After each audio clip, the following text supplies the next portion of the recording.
First short है, कहता है what factors limit the size of back EMF.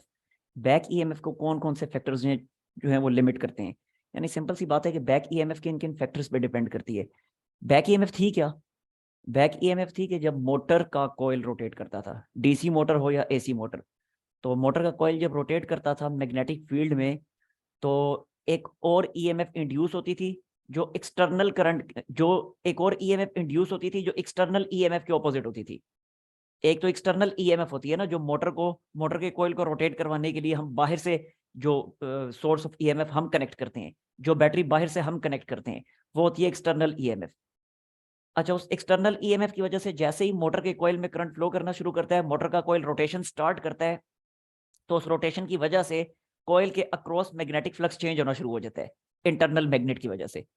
Magnetic flux जब जब मैग्नेटिक फ्लक्स में वेरिएशन आती है तो एक और ईएमएफ उसमें उस कॉइल में इंड्यूस होती है, और वो एक्सटर्नल ईएमएफ के ऑपोजिट होती है। वो एक्सटर्नल करंट के ऑपोजिट करंट प्रोड्यूस करवाती है। तो जो नई ईएमएफ उसमें इंड्यूस होती है that is called back EMF. क्यों बैक ईएमएफ कहा था, डिटेल से हमने देख लिया था। इसलिए उसको बैक ईएमएफ कहा था क्योंकि वो एक्सटर्नल करंट के ऑपोजिट डायरेक्शन में करंट प्रोड्यूस करवाती है। That's why that was called back EMF. अब बैक ईएमएफ का फॉर्मूला क्या है? यही जो जनरेटर के लिए था, क्योंकि जनरेटर में भी तो ईएमएफ इंड्यूस हो रही थी ना। जनरेटर में भी जो ईएमएफ इंड्यूस हो रही थी, वो जनरेटर में ईएमएफ किस वजह से इंड्यूस हो रही थी? जनरेटर के कॉइल की रोटेशन की वजह से। अब भले वो रोटेशन हम बाहर से करवा रहे थे, हम उस कॉइल को रोटेट करवा रहे थे, लेकिन कॉइल की रोटेशन की वजह से वो ईएमएफ इंड्यूस हुई थी, तो उसके लिए फार्मूला हमने ये लिखा था। जनरेटर की के कॉइल में जो ईएमएफ इंड्यूस हुई थी उसके लिए फार्मूला ये लिखा था। अब मोटर का कॉइल भी तो रोटेट कर रहे हैं, अब मोटर के कॉइल में भी तो रोटेशन की वजह से बैक ईएमएफ प्रोड्यूस हुई है, लिहाजा फार्मूला तो वही होगा। फार्मूला में तो कोई फर्क नहीं पड़ेगा। तो बैक ईएमएफ का भी वही फार्मूला है जो जो जनरेटर की इंड्यूस्ड ईएमएफ का फार्मूला था, सेम। ठीक है, क्योंकि वर्किंग प्रिंसिपल सेम है। अब जरा देखें ये बैक ईएमएफ किस किस पे डिपेंड करती है? मोटर के कॉइल के नंबर ऑफ टर्न्स पे, मोटर की एंगुलर स्पीड पे, मोटर के कॉइल के एरिया पे, और मैग्नेटिक फील्ड, यानी वो मैग्नेट जो हमने मोटर के अंदर यूज किया हुआ है, जो परमानेंट मैग्नेट हमने यूज किया हुआ है मोटर के अंदर, उस परमानेंट की मैग्नेट की मैग्नेटिक फील्ड पे। आगे समझ? तो यही चीजें मैंने लिख दी कि back EMF is directly proportional to number of turns of coil, angular speed of coil, area of coil, and magnetic field of motor. That's it.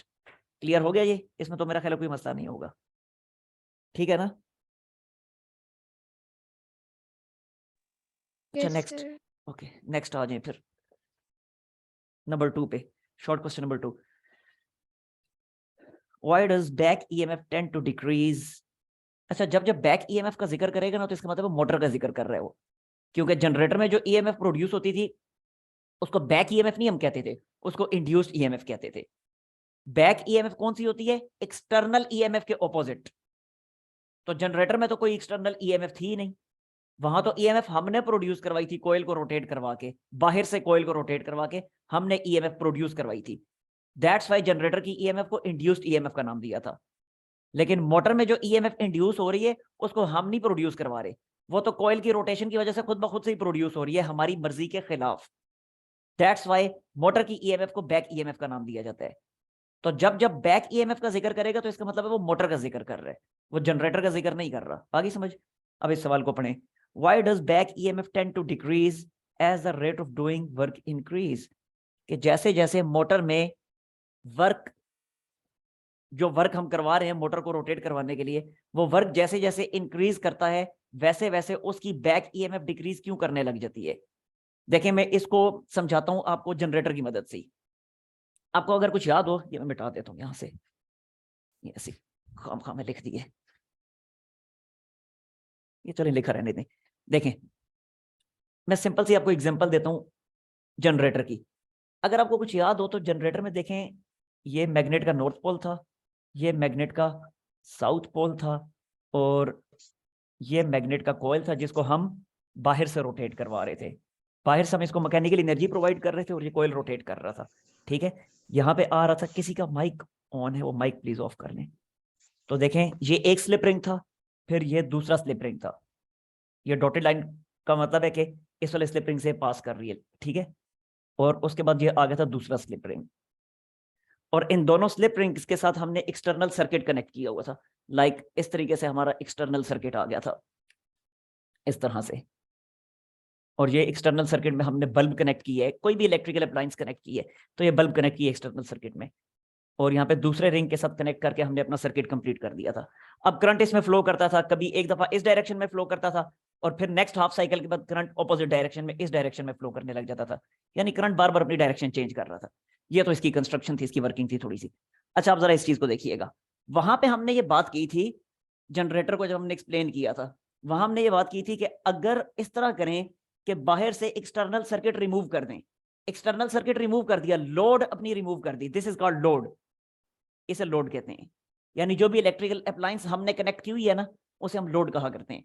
अगर मैं ये लोड रिमूव कर दूं तो क्या होगा, लोड रिमूव करते ही अब क्या हो जाएगा, सर्किट तो क्या, सर्किट तो खत्म हो गया।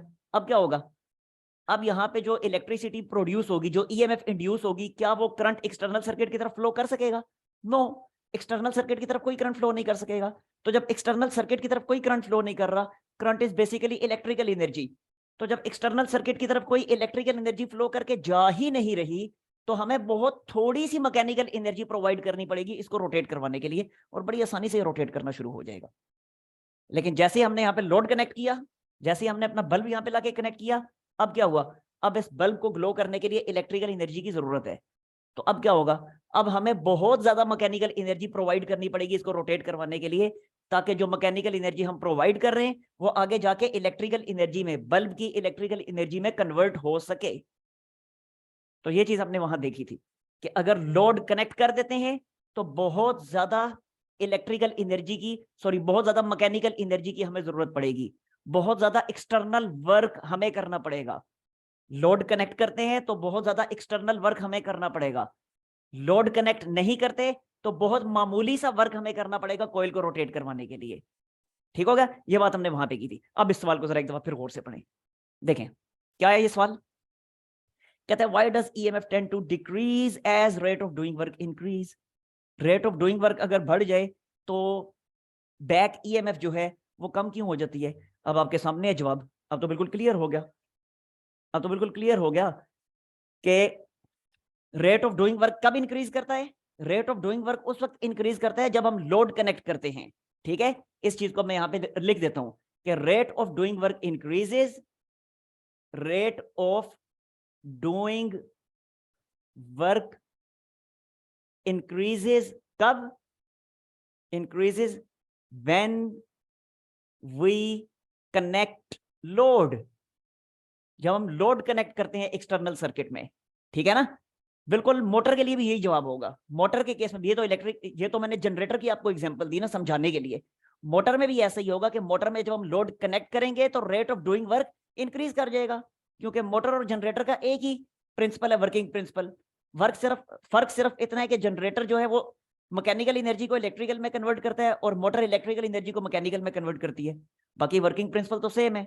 तो यहां से समझाना आसान था, इसलिए मैंने ये वाली एग्जांपल दी कि जैसे जनरेटर में लोड कनेक्ट करके rate of doing work increase हो जाता है, ऐसे मोटर में भी लोड कनेक्ट करके rate of doing work increase हो जाता है। अच्छा, हो गया rate of doing work increase. अब आप लोगों ने मुझे बताना है कि जब मैंने लोड कनेक्ट कर दिया, rate of doing work increase हो गया, यानी अब ज्यादा वर्क मुझे करना पड़ेगा। ठीक है ना, रेट ऑफ डूइंग वर्क, कौन सा work, required work, rate of doing required work. तो अब मुझे ज्यादा वर्क करना पड़ेगा। अब आप लोग मुझे बताएं, जब मुझे ज्यादा वर्क करना पड़ रहा है तो ये इस कोयल की रोटेशन की स्पीड बढ़ जाएगी या कम हो जाएगी जी। जब लोड मैंने कनेक्ट कर दिया तो कोयल की रोटेशन की स्पीड ज्यादा हुई है कम हो गई है, कम होगी सर। कम होगी, बिल्कुल कॉमन सेंस की बात है। पहले वो बड़ी फ्रीली रोटेट कर रहा था कोयल, बड़ी आसानी से तेज तेज रोटेट कर रहा था, जैसे ही लोड कनेक्ट किया तो अब तो अच्छी खासी अमाउंट में उसे एनर्जी यहां पे भी भेजनी है, तो उसकी रोटेशन की स्पीड कम हो जाएगी। आई समझ, तो rate of doing required work increases when we connect load, तो नतीजा क्या होगा, इन रिजल्ट नतीजे में क्या होगा, इन रिजल्ट रोटेशनल स्पीड लिख देता हूं, रोटेशनल स्पीड ओमेगा। ठीक है, रोटेशनल स्पीड ओमेगा डिक्रीजेस। ठीक हो गया, तो रोटेशनल स्पीड जो है वो डिक्रीज कर जाती है, डिक्रीजेस। अब आप लोग मुझे बताएं, रोटेशनल स्पीड जब डिक्रीज हो जाएगी, जब रोटेशनल स्पीड डिक्रीज हो जाएगी तो इसमें प्रोड्यूस होने वाली ईएमएफ, इंड्यूस्ड ईएमएफ, और मोटर के केस में that will be called back EMF. तो मुझे बताएं वो इंड्यूस्ड ईएमएफ या बैक ईएमएफ वो बढ़ेगी या कम होगी स्पीड कम होने से? हाँ जी, मोटर की रोटेशनल स्पीड कम हो गई है, इस कॉइल की रोटेशनल स्पीड कम हो गई है, इसकी रोटेशन की स्पीड कम हो गई है, तो इसके अंदर जो ईएमएफ इंड्यूस हो रही है, बैक ईएमएफ, वो इंक्रीज हो जाएगी या डिक्रीज हो जाएगी? बता देना, कौन सा इतना मुश्किल सवाल मैंने पूछ दिए, कॉमन सेंस की बात है। क्या हो गया? ये जवाब आपके सामने लिखा हुआ है कि बैक ईएमएफ ओमेगा के डायरेक्टली प्रोपोर्शनल है, यहां पे भी आपके सामने मैंने लिखा है, इसी फार्मूला से ये लिखा है कि बैक ईएमएफ ओमेगा के डायरेक्टली प्रोपोर्शनल है। अब मुझे बताएं, रोटेशनल स्पीड कम होगी है तो बैक ईएमएफ क्या होगी? कम हो जाएगी कम सर। होगी ना, तो hence back EMF decreases, simple, ये इसका सीधा से जवाब है, दैट्स इट। आगे समझ? तो पूरा डिटेल से आपके सामने मैंने ये लिख के रखा हुआ है कि बैक ईएमएफ ओमेगा के डायरेक्टली प्रोपोर्शनल है, बैक ईएमएफ डिक्रीज होगी अगर ओमेगा डिक्रीज हुआ। तो यहाँ पे हमने प्रूव किया है कि ओमेगा डिक्रीज हो रहा है। उसका सवाल था ना कि बैक ईएमएफ क्यों डिक्रीज होगी, सवाल पढ़े गौर से, उसने पूछे बैक ईएमएफ क्यों डिक्रीज होगी, तो हमने बता दिया कि जब लोड कनेक्ट करेंगे तो असल में ओमेगा डिक्रीज होगा ना, ओमेगा के डिक्रीज होने से बैक ईएमएफ डिक्रीज होगी। आगे समझ बात की? तो आपने ये सारा एक्सप्लेन करके, ये पूरा मैथमेटिकल नोटेशन ये लिख के, ये वाली मैथमेटिकल फॉर्म लिख के, आगे उससे मैथमेटिकल रिजल्ट जो आ रहे हैं ये लिखें, ये लिखें, ये सारी एक्सप्लेनेशन यहां तक लिख दें, दैट्स इट। ठीक हो गया? तो back EMF decreases if omega decreases, और ये आपकी आसानी के लिए, आपके समझने के लिए मैंने लिखा है, ये जवाब में लिखने की जरूरत नहीं है, ये वाली चीजें जो हैं ये आपके समझने के लिए मैंने लिखा है, ये वाली चीज, ये और ये, इसको जवाब में लिखने की जरूरत नहीं है, ये आपके कॉन्सेप्ट्स के लिए मैंने लिखा है कि डूइंग वर्क किसके इक्वल होता है। अगर मैं वर्क कर रहा हूं तो इसका मतलब है, जवाब खत्म हो गया, ठीक है ना, ये एक्स्ट्रा चीज मैं आपको समझा रहा हूं। डूइंग वर्क किसके इक्वल है? अगर मैं वर्क कर रहा हूं तो इसका मतलब है मैं एनर्जी डिलीवर कर रहा हूं, तो जितना मैंने वर्क किया इसका मतलब है उतनी अमाउंट में मैंने एनर्जी डिलीवर कर दी, उतनी अमाउंट में मैंने एनर्जी प्रोवाइड कर दी। तो अगर मैं तेज तेज वर्क कर रहा हूं, अगर मैं तेज तेज वर्क कर रहा हूं, if rate of doing work increases, तो इसका क्या मतलब है? इसका मतलब है मैं ज्यादा ज्यादा तेजी से एनर्जी डिलीवर कर रहा हूं, ज्यादा तेजी से एनर्जी प्रोवाइड कर रहा हूं, तो डिलीवरिंग एनर्जी इंक्रीजेस। आगे समझ बात की? तो खैर ये सिंपल सा इसका जवाब था। अभी अगर कोई इसमें समझ नहीं आई तो मुझसे पूछने, क्योंकि ये जितने भी ये शॉर्ट हैं उनमें सबसे ज्यादा जो है ना कॉन्सेप्चुअल यही वाला है, इसको समझना थोड़ा सा मुश्किल है। अगर कोई चीज क्लियर नहीं तो भी पूछ लें। देखिए नेक्स्ट है number 3, in Faraday's experiment what would be the advantage of using coil with many terms. बहुत आसान है ये तो, कि फैराडे के मुताबिक अगर नंबर ऑफ टर्न्स को अगर हम इंक्रीज करवा दें तो क्या फायदा होगा। देखें फैराडेज ला है क्या, मुझे E is equal to n delta phi divided by delta T, negative sign भी था लेकिन हम जस्ट मैग्नीट्यूड को डिस्कस कर रहे हैं। तो यहां से बिल्कुल क्लियर है कि ये इंड्यूस ईएमएफ जो होती है, ये इंड्यूस्ड ईएमएफ जो है ये क्या है, नंबर ऑफ टर्न्स के डायरेक्टली प्रोपोर्शनल है, it is directly proportional to number of turns. यानी अगर हम कॉइल के नंबर ऑफ टर्न्स बढ़ा दें तो ज्यादा ईएमएफ इंड्यूस होगी, कॉइल के नंबर ऑफ टर्न्स कम कर दें तो कम ईएमएफ इंड्यूस होगी। ठीक है, तो induced EMF increases by increasing number of turns, तो induced EMF increases by increasing number of turns, by increasing number of turns, that's it। Clear हो गया? आसान सही था बिल्कुल ही। नेक्स्ट देखें नंबर 4, हाँ ये इंपॉर्टेंट है, show that the relationship is dimensionally correct, ये मैथमेटिकली सारा वर्क करना है। नंबर 4 कहता है प्रूव करें कि ये जो इक्वेशन है ये डायमेंशनली करेक्ट इक्वेशन है, E is equal to minus delta phi divided by delta T. Negative sign को इग्नोर करें, नेगेटिव साइन की हमें जरूरत नहीं है, हमने ये प्रूव करना है कि दोनों साइडों की डायमेंशंस सेम आती हैं। अगर आपको याद हो डायमेंशंस फाइंड करने का फार्मूला आप लोग, सॉरी डायमेंशन फाइंड करने का मेथड आप लोगों ने फर्स्ट ईयर की फिजिक्स में सीखा था, चैप्टर नंबर 1 भी। तो अब उसी मेथड के मुताबिक दोनों साइडों की हमने डायमेंशंस फाइंड करनी है। वहां पे डायमेंशंस फाइंड करने का हमने बेनिफिट भी सीखा था कि डायमेंशंस हम क्यों फाइंड करते हैं, क्योंकि डायमेंशंस की मदद से हम ये चेक कर लेते हैं कि जो इक्वेशन हमने लिखी है, जो फार्मूला लिखा है, ये फार्मूला सही भी है या नहीं। अगर इक्वेशन की दोनों साइडों की डायमेंशंस इक्वल आ जाती हैं तो इसका मतलब है हमारा फार्मूला बिल्कुल सही है, अगर दोनों साइडों की डायमेंशंस इक्वल नहीं आती तो इसका मतलब है हमारा फार्मूला गलत है। ठीक है, तो यहाँ पे अब हमने ये चेक करना है कि क्या ये फॉर्मूला सही है। तो इसके लिए हमें डायमेंशंस चेक करनी पड़ेंगी दोनों साइडों की। तो पहले देखें, आ जाए लेफ्ट हैंड साइड की तरफ। लेफ्ट हैंड साइड देखें जी, ये इंड्यूस्ड ईएमएफ क्या होता है? इंड्यूस्ड ईएमएफ ज़ाहिर है वोल्टेज ही होती है, पोटेंशियल डिफरेंस ही तो होता है। तो किसके इक्वल होती है इंड्यूस्ड ईएमएफ? पोटेंशियल डिफरेंस किसके इक्वल होता है? वो होता है work done per unit charge. अब आपने कहां तक पहुंचाना है इनको? इनको पहुंचाना है बेस क्वांटिटीज तक।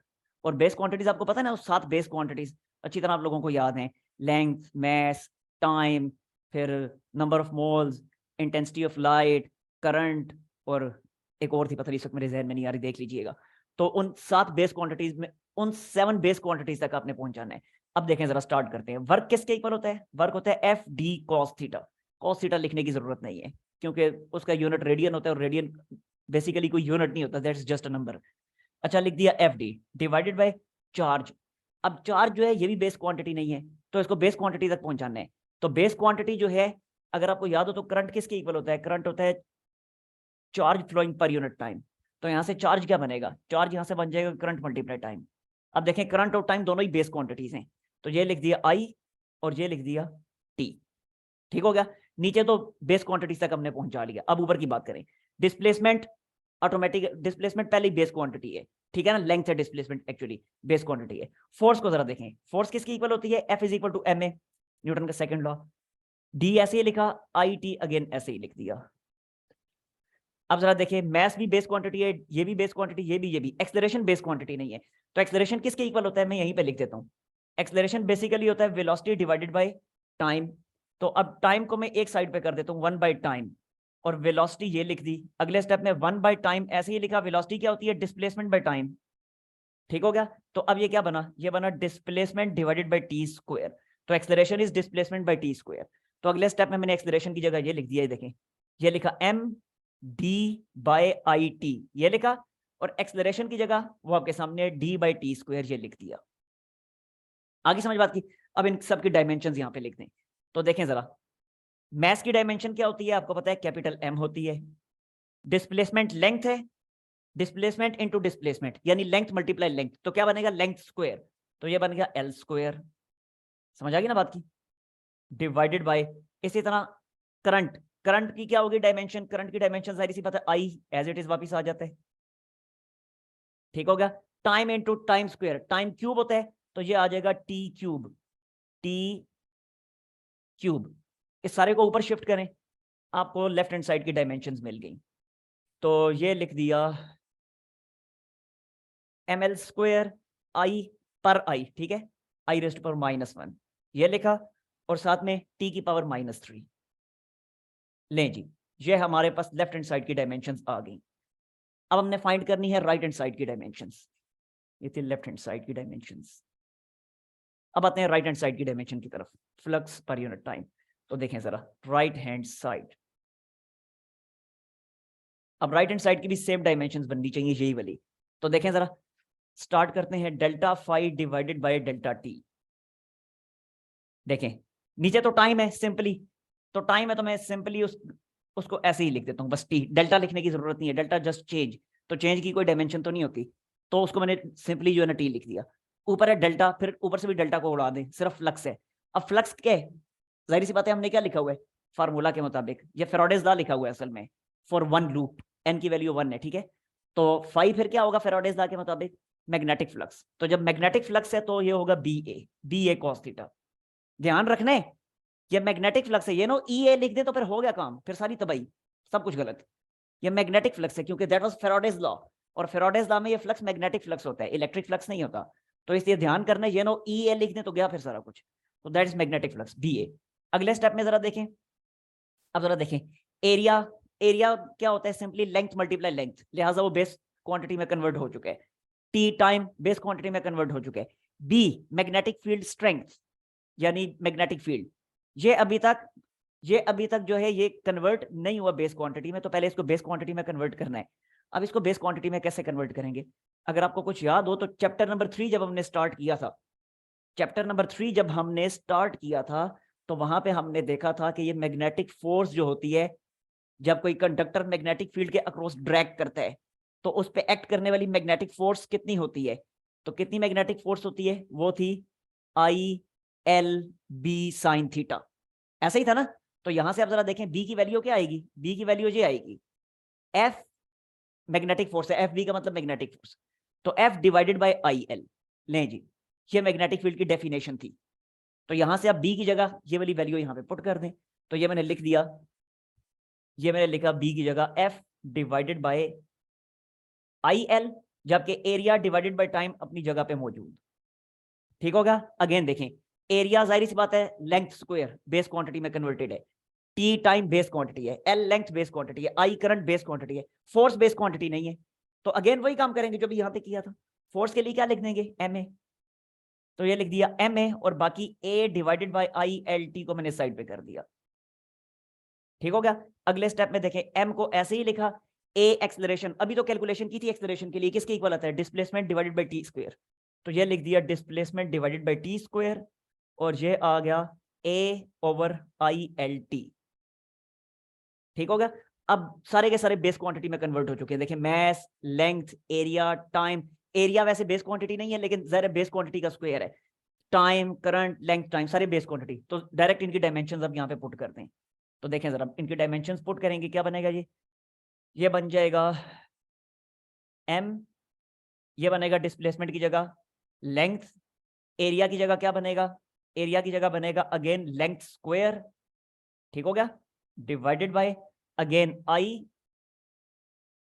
ठीक है, अगेन L, और फिर टाइम स्क्वायर इनटू टाइम क्या बनेगा, time cube, time cube.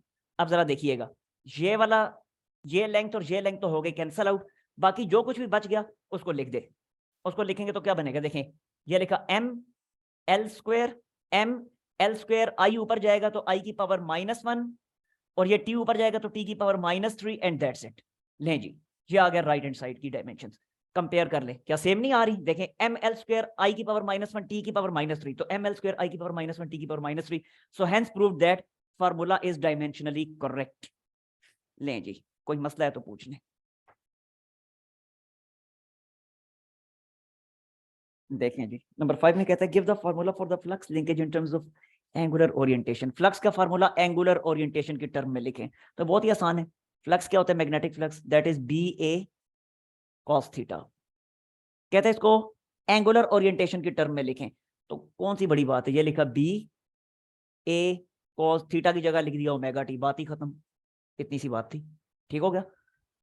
Next है number 6, how magnetic brakes, electromagnetic brakes works.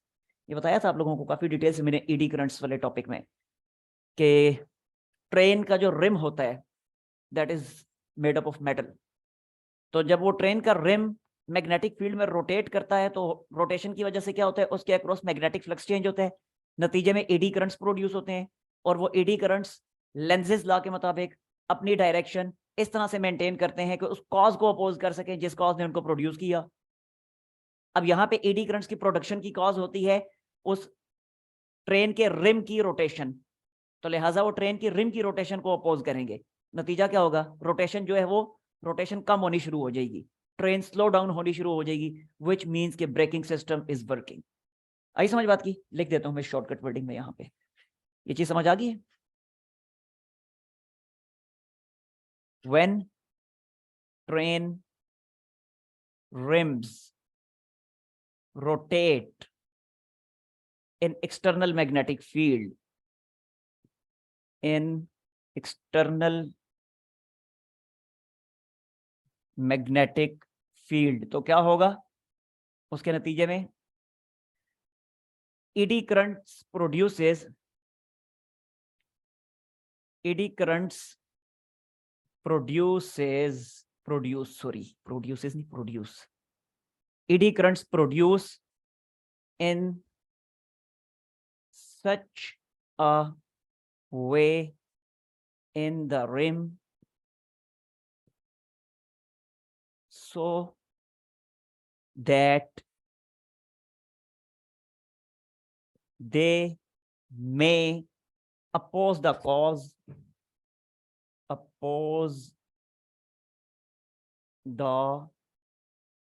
cause which produces them by Lenz's law। which produces them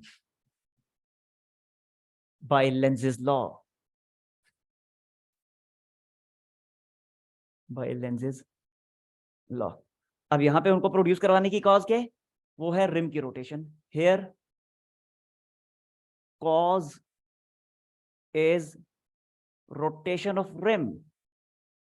Rotation of rim of train. तो क्या होगा फिर? ये rotation oppose होगी. So rotation is opposed. So rotation is opposed और नतीजे में train रुकनी शुरू हो जाएगी. So rotation is opposed, which makes the train slow down. तो इसका मतलब है ब्रेकिंग सिस्टम वर्क कर रहा है. ठीक हो गया? क्लियर हो गया? कोई मसला तो नहीं है ना? नो अच्छा जी, नेक्स्ट आ जाएं. ये था नंबर 6 था. नंबर 7 पे आ जाएं. How eddy currents can be minimized in transformer. हाँ जी बताएं, ट्रांसफार्मर में कैसे एडी करंट्स मिनिमाइज होते हैं? अगर आप लोगों को याद हो तो बताया भी था. वो मेरी डीसी मोटर तो आपको याद भी हो चुकी होगी अभी तक. कितनी दफा उसकी पिक्चर आपको मैं सेंड कर चुका हूं. तो उस डीसी मोटर में देखें कट्स बने हुए हैं. वो कट्स जो है दैट इज कॉल्ड लेमिनेशन. यानी लेमिनेट किया जाता है. डिफरेंट जो है वो शीट्स लेके ना, उन डिफरेंट शीट्स को कंबाइन किया जाता है और हर दो शीट्स के दरमियान में एक इंसोलेटेड मटेरियल को फिल कर दिया जाता है. तो जब इंसोलेटिंग मटेरियल हर दो शीट्स के दरमियान फिल हो जाता है तो नतीजा क्या होता है? वो जो सर्कुलर फॉर्म में एडी करंट्स बन रहे होते हैं उनके पाथ ब्रेक होने शुरू हो जाते हैं. ठीक हो गया? ये मैं आपको पिक्चर सेंड कर रहा हूँ ग्रुप में. इस पिक्चर को देखें तो आपको क्लियर. तो वैसे आई थिंक पहले भी हो चुके हैं लेकिन जरा मजीद बेहतर हो जाएगा. तो ये देखें जी.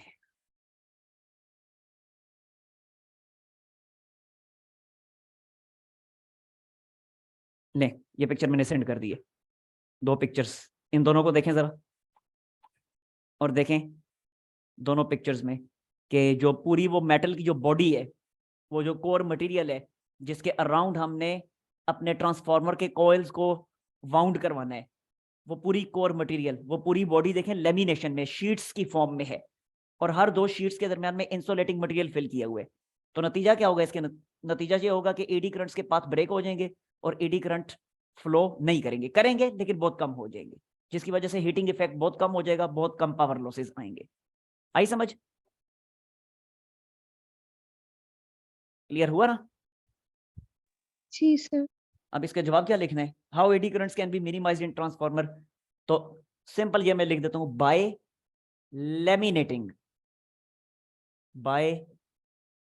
Laminating the core material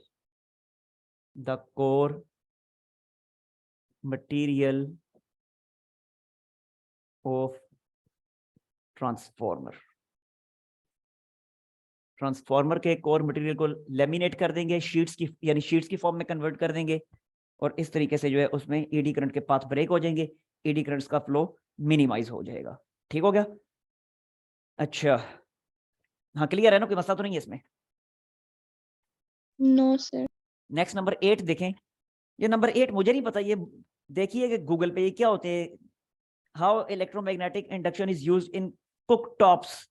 I don't know what are the cook tops.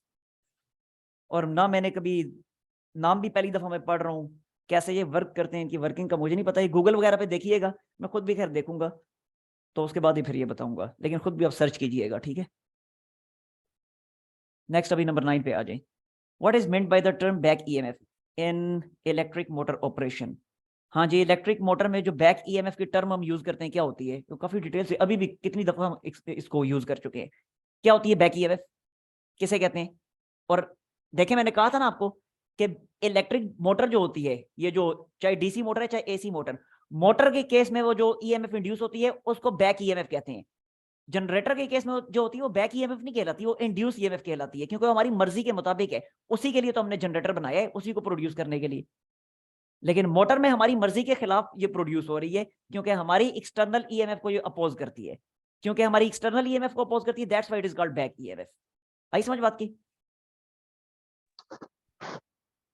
देख लें तो इसको क्यों बैक ईएमएफ कहा जाता है? Because because EMF induced in motor is opposite. किसके opposite? Is opposite to external EMF. External EMF, external EMF के ऑपोजिट होती है, जिसकी वजह से क्या होता है, मोटर की एफिशिएंसी जो है मुतासिर होती है, मोटर की वर्किंग मुतासिर होती है, विच अफेक्ट विच, क्योंकि मोटर हीट अप होनी शुरू हो जाती है ना उसकी वजह से, which affect Motors performance. Motors performance ज्यादा डिटेल जो है ना उसमें देख लीजिएगा, जो ये पूरा वो टॉपिक मैंने आपको पढ़ाया था उसमें स्क्रीनशॉट की फॉर्म में आपके पास सेव है, वहां से पढ़ लीजिएगा मजीद। विच अफेक्ट मोटर्स परफॉर्मेंस, ठीक होगा। और लिंक मैं दोबारा सेंड कर रहा हूँ क्योंकि टाइम एंड हो चुका है, ये बस इसको ज्वाइन करें जल्दी से।